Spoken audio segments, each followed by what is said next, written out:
I can trim it down to 100. There are thousands of reasons why it's stupid. It just lacks normal intelligence. You know, it's common sense to look at something, when you find something designed, if I find a cell phone in the dirt, it's logical to say, somebody must have designed this. I don't have to see the designer. It's just logical, there must have been a designer, period, okay? When you're walking through the woods and you find a painting hanging on the tree, it's just logical to say, you know, somebody painted it, even if you can't have any evidence of who did it. The painting is proof of the painter. The creation is proof of the creator. And if you're here today and you're not saved, the Bible says you're going to hell. You say, I don't believe in hell. You can go to hell without believing in it. That won't affect God at all, okay? If you're not saved, that's why we do this. Our ministry is called Creation Science Evangelism. We stand without apology. The Bible's true. And we want to use the evidence for science and creation to evangelize. If you're here and you're not saved, I want to talk to you.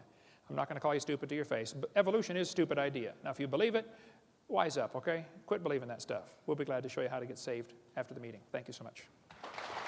It's an honor to be back here again, teaching on more reasons why evolution is stupid.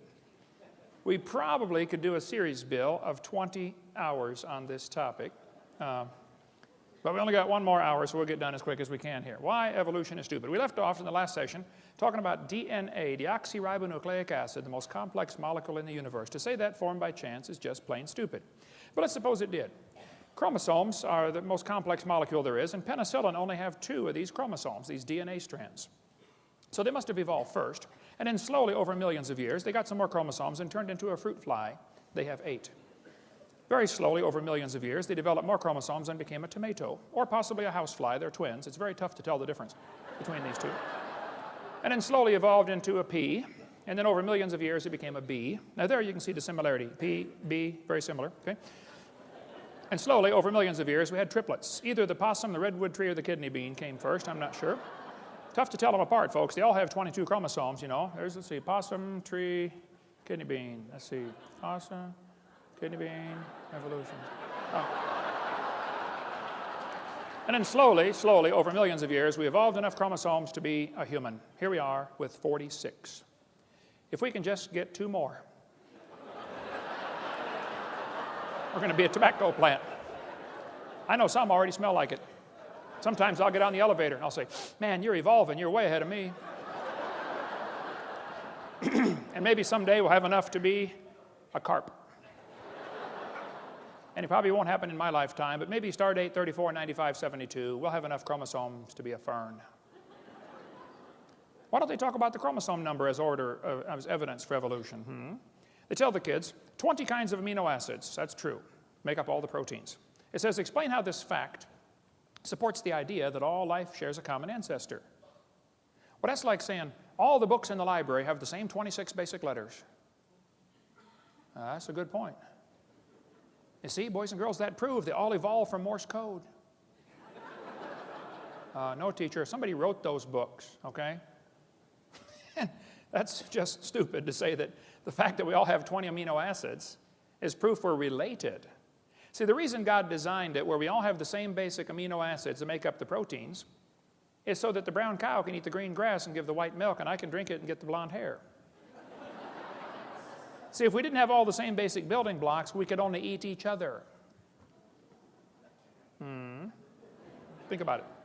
Well, let's talk about evolution. I believe the hamster evolved first. They only live about 2 years. And then slowly, this is based on longevity now, slowly evolved into a cat and then a canary. They're very similar. You can see the lifespan. And then a dog and a chimpanzee. They're slow. You know, this is the real order of evolution. Humans are near the top. Turtles actually live slightly longer than humans, so they're probably the most evolved species on Earth. Or maybe we should arrange animals in order based upon their top speed. The peregrine falcon is the most evolved animal in the world. Below that's the cheetah, then the antelope, the coyote, the ostrich, all the way down to the garden snail, 0.03 miles an hour in high gear. Or maybe we should arrange the animals in order of how they evolve based upon their gestation period, how long they're pregnant. Elephants are the most evolved. They're pregnant 21 months. Hamsters only half of a month, 15 days. Maybe we should arrange the animals in order based upon their body weight. The blue whale's the most evolved.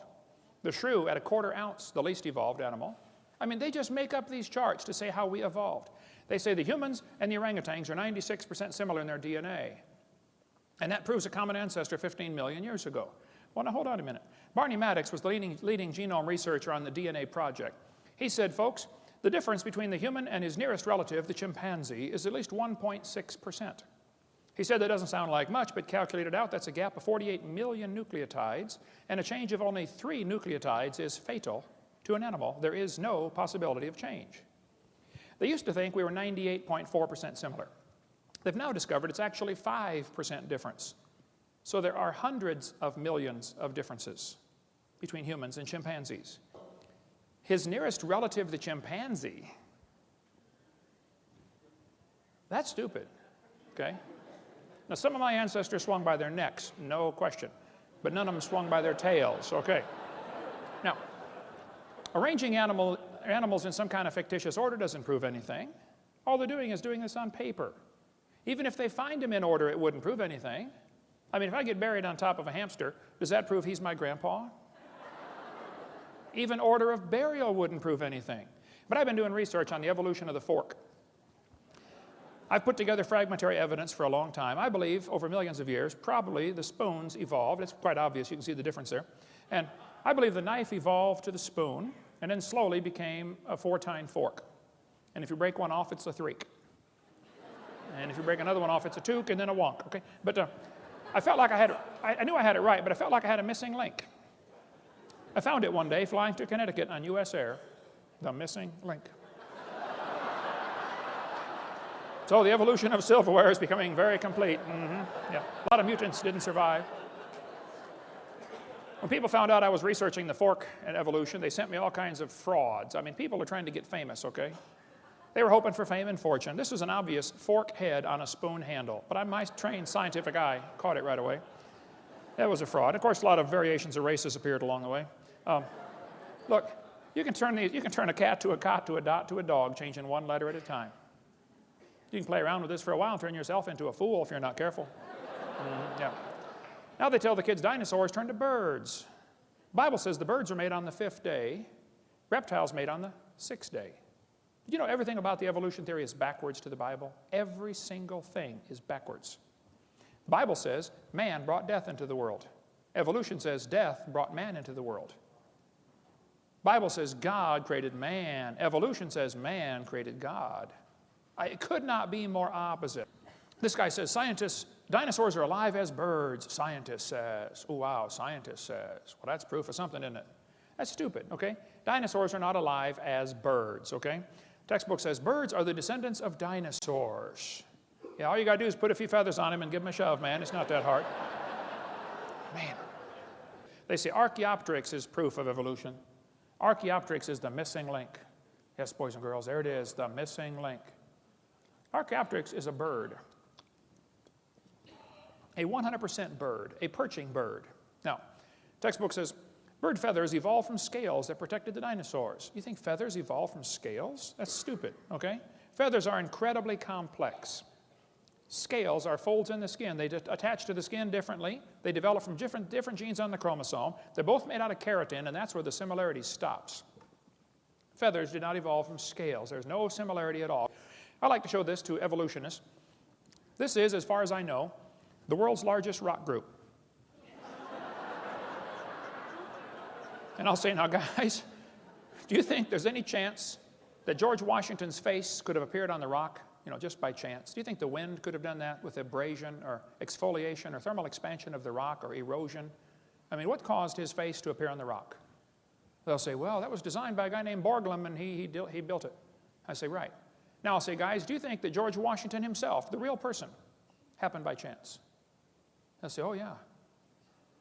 I said, wait a minute, you don't think his face could appear on a rock by chance, but you do think his entire complex anatomy with 50 trillion cells and probably 20 redundant interlocking systems happened by chance. Are you dumb in any other area?